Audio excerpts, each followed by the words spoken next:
ciidamada amisom gaar ahaan kuwa Itoobiya ee ka tirsan howlgalka Midowga Afrika ayaa waxay iskaga baxeen magaalada Cadaado ee xarunta ku meel gaarka ah maamulka Galmudug. Ciidamada Itoobiya ayaa waxay qayb ka ahaayeen ammaanka magaalada Cadaado xilli uu magaalada ka soconayay shirkii maamulka loogu dhisay Mudug iyo Galgaduud, iyadoona magaalada ay uga sugnaayeen xarunta Kafaalo madaxtooyada Galmudug iyo garoonka diyaaradaha Cadaado. qaar ka tirsan shacabka ku sugan degmada Cadaado ayaa TV-ga caalamiga Star TV uga warbixiyay sida ay u arkaan bixitaanka Itoobiya. ciidanka Itoobiya oo yimid muddo 3 bilood ka hor kana sugayay amniga kana mid ah ciidamadii amniga wax ka sugayay in ay maanta ka baxeen degmada marka ka dhalinyar ahaan runtii waxyaalihii noo soo qabsoomay waan ognahay dawladda noo dhalatay ka hor shirkii socday waxaas oo waan ognahay كل ciidamada Itoobiya waxay kamid ahaayeen ciidamadii ka qayb qaadanayay laakiin waxaan rabnaa haddii Itoobiya ay baxday oo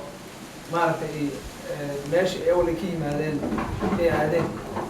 waajibaadka saaran shacabka reer Galmudug inay qaataan qaas ahaan dhalinyarada waa maxay ciidanka amniga oo jira ee Soomaaliya qaas ahaan kuwa Galmudug waa in la shaqeeyaa waa in qof walba uu noqdo askari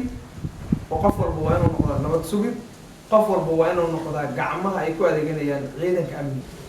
ما سنتهاي وري كان كل ما عيرت محمد الرحمن ومع المالفة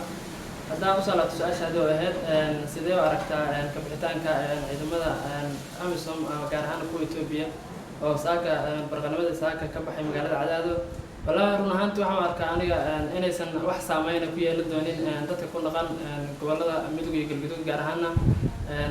magaalada Cadaado oo xarun ku meel gaar ah maamulka Galmudug aragtidana hadaan ka hadalno Itoobiya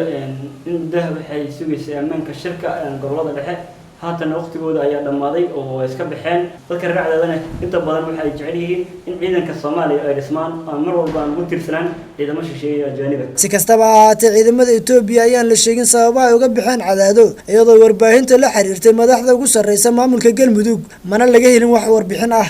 أحمد عبد السلام خليف TV-ga caalamiga Star TV magaalada Cadaado.